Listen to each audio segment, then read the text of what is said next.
Assalamualaikum warahmatullahi wabarakatuh. Innal hamdalillah nahmaduhu wa nasta'inuhu wa nastaghfiruh wa na'udzu billahi min syururi anfusina wa min sayyiati a'malina. May yahdihillahu fala mudhillalah wa may yudlil fala hadiyalah. Asyhadu an la ilaha illallah wahdahu la syarikalah wa asyhadu anna Muhammadan 'abduhu wa rasuluh la nabiyya ba'da amma ba'du. Alhamdulillah, segala puji bagi Allah yang telah melimpahkan rahmat dan karunia-Nya kepada kita semuanya, sehingga kita masih diberikan oleh Allah nikmat kesehatan, nikmat iman, nikmat Islam, dan masih banyak nikmat Allah yang Allah berikan kepada kita. Bahkan saking banyaknya nikmat Allah, kita pun tidak akan mampu menghitungnya. Dan tugas kita sebagai seorang hamba Allah yaitu bersyukur atas apa yang Allah berikan kepada kita.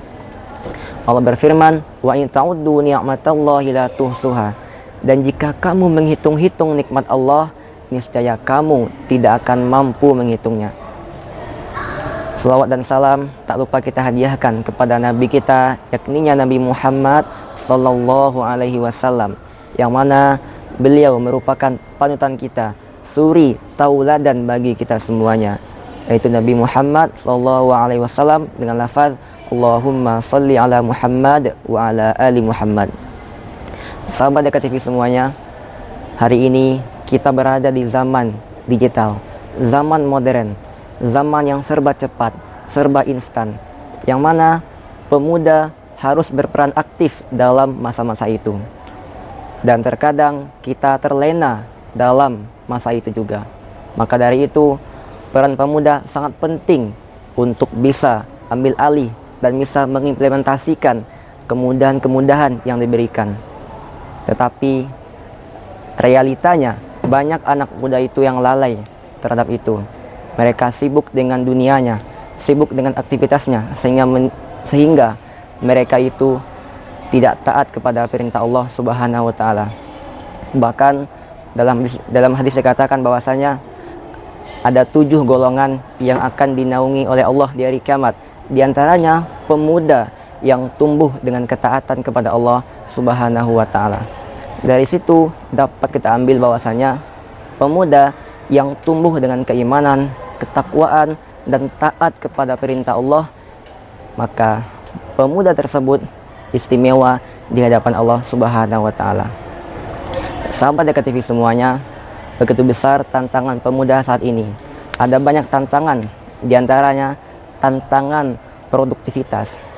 Kita berbicara tentang produktif. Kita udah produktif, udah melakukan suatu hal, tapi kita masih lalai. Nah, itu tadi bagaimana kita mengimplementasikan segala aspek dan segala kemudahan yang ada. Yang kedua, tantangan lingkungan. Kita pemuda saat ini terjebak dalam circle pertemanan, circle lingkungan yang tidak baik. Mungkin dulu kita di pondok pesantren, di madrasah aliyah, itu sekolah agama, tetapi ketika masuk ke kuliah itu kadang ada yang buruk, ada yang baik. Itu tergantung bagaimana kita mengimplementasikan lingkungan tersebut dan bisa memilih teman dengan yang baik. Sahabat Dekat TV semuanya, adapun yang berikutnya itu tantangan akhlak. Kita melihat bahwasanya banyak anak muda yang jauh dari moral yang baik, moral yang terpuji, dan bahkan mereka melawan kepada orang tuanya.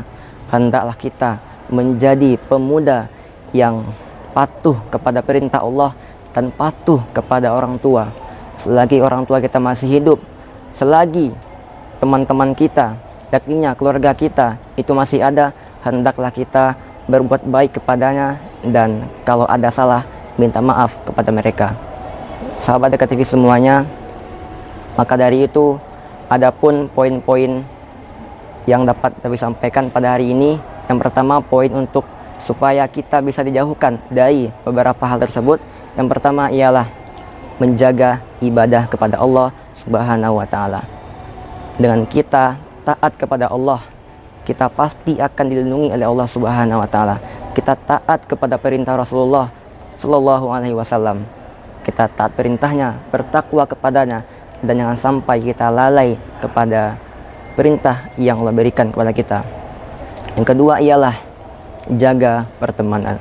Karena pertemanan ini sangat mempengaruhi kita. Mungkin ketika dulu kita yang baik, yang terpuji, yang akhlaknya baik, tetapi ketika masuk ke dalam lingkaran itu, kita terjebak.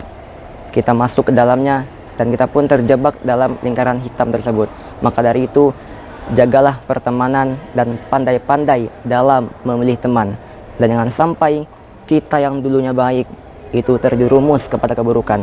Tetapi justru dengan kebaikan kita ajak teman-teman kita yang buruk, yang tercela, kita ajak kebaikan dan bisa menuntun kita kepada jalan Allah Subhanahu wa taala. Yang ketiga ialah memperbaiki waktu. Karena waktu ini sangatlah sakral teman-teman semuanya. Karena dengan waktu itu kita bisa melakukan apapun. Tetapi kalau kita tidak bisa memanfaatkan waktu dengan sebaik-baiknya, maka kita akan kalah dengan diri kita sendiri. Maka hendaklah kita menjaga waktu dan menggunakan waktu dengan sebaik-baiknya. Mungkin itu saja ceramah singkat saya pada kesempatan yang berbahagia ini. Semoga teman-teman semuanya, saya sendiri bisa mengimplementasikan apa yang disampaikan dan semoga kita dilindungi oleh Allah Subhanahu wa taala hendaknya. Amin. Sekian, terima kasih. Assalamualaikum warahmatullahi wabarakatuh.